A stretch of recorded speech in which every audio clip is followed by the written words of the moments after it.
ಮೊಟ್ಟ ಮೊದಲನೇದಾಗಿ ಶಿಗ್ಗಾಂವ್ ಸವಣೂರು ಜನರ ಒಂದು ತೀರ್ಪೇನಿದೆ ಅದನ್ನು ನಾವು ತೆರೆಬಾಗಿ ಒಪ್ಕೊಳ್ತೇನೆ.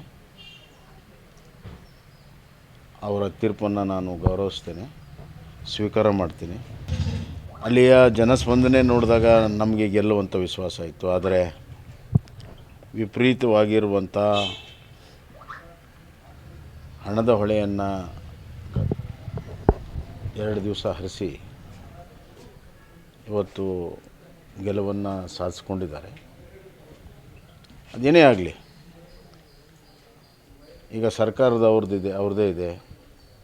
ಆಡಳಿತ ಪಕ್ಷದ ಶಾಸಕರು ಜನ ಆಯ್ಕೆ ಮಾಡಿದ್ದಾರೆ.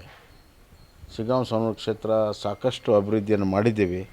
ಆ ಅಭಿವೃದ್ಧಿಯ ಒಂದು ಪರ್ವ ಮುಂದುವರಿಲಿ ಅಂತ ನಾನು ಹಾರೈಕೆ ಮಾಡ್ತೀನಿ ಮತ್ತು ಶಿಗ್ಗಾಂವ್ ಸವಣೂರು ತಾಲೂಕಿನ ಜನರಿಗೆ ಒಳ್ಳೆಯದಾಗಲಿ ಅಂತ ನಾನು ಬಯಸ್ತೇನೆ.